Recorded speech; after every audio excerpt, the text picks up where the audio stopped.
Les chiffres annoncés sont une surépargne, comme dit la Banque de France, de près de 130 milliards, ce qui est énorme. Il faut quand même savoir que l'année 2020 a été une mauvaise année, bien entendu, pour l'économie, moins 8,4% en termes de PIB, moins 6% en termes d'heures travaillées. Et pourtant, les Français ont continué à être au niveau des revenus, en tous les cas, à peu près stable, puisque la croissance des revenus a été de plus 0,6. Par contre, nous sommes toujours dans un pays à fort taux d'épargne. La moyenne depuis ces dernières années est de l'ordre de 14,5%. Et en 2020, ce taux est monté à 20,8%.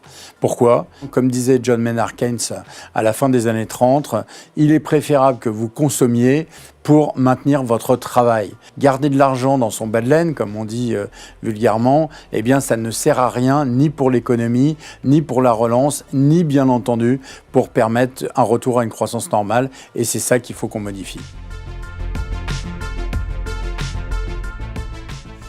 Je crois qu'il faut rappeler qu'un certain nombre de décisions ont été prises depuis le début du mandat du président Macron.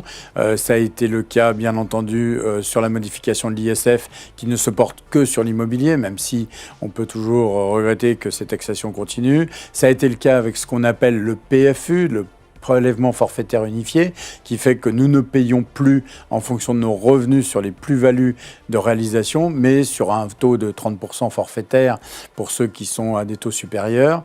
Je crois qu'il est utile de continuer avec tous les outils qui ont été mis en place, dans lesquels nous avons, en particulier avec les assureurs, beaucoup travaillé sur, par exemple, le PER, le plan d'épargne retraite.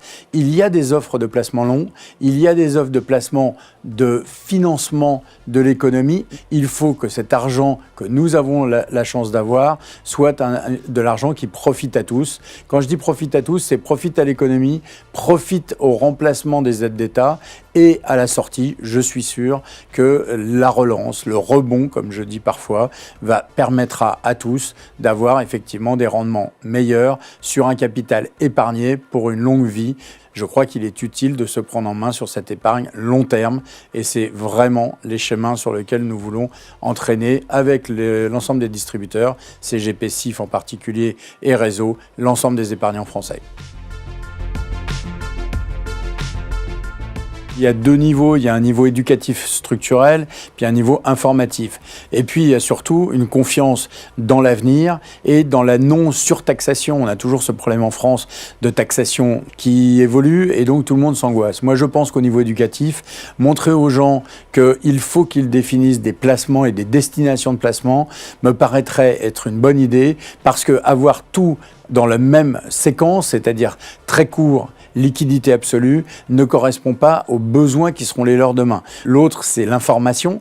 L'information, ça veut dire quoi ? De montrer que, comme on l'a vu d'ailleurs en 2020, le CAC 40 a eu un énorme trou d'air au moment du début du Covid-19 et aujourd'hui nous sommes revenus au plus haut, 6000 sur le CAC à l'heure où on parle. Les indices américains sont d'ailleurs à des plus hauts historiques. Cette part investie sur du sensible, sur de l'économie, profitera forcément plus que les rendements qui sont offerts sur les placements courts et liquides que sont par exemple le livret A ou le fonds en euros. Donc oui, n'hésitez pas, si je peux me permettre de vous donner ce conseil, d'investir sur le moyen long terme avec un souci qui n'est pas de regarder les cours tous les jours, mais de regarder à la sortie le rendement qui va vous être livré avec ce fameux label relance que nous avons lancé il y a quelques jours ou quelques semaines maintenant avec le gouvernement et l'ensemble des acteurs de la gestion.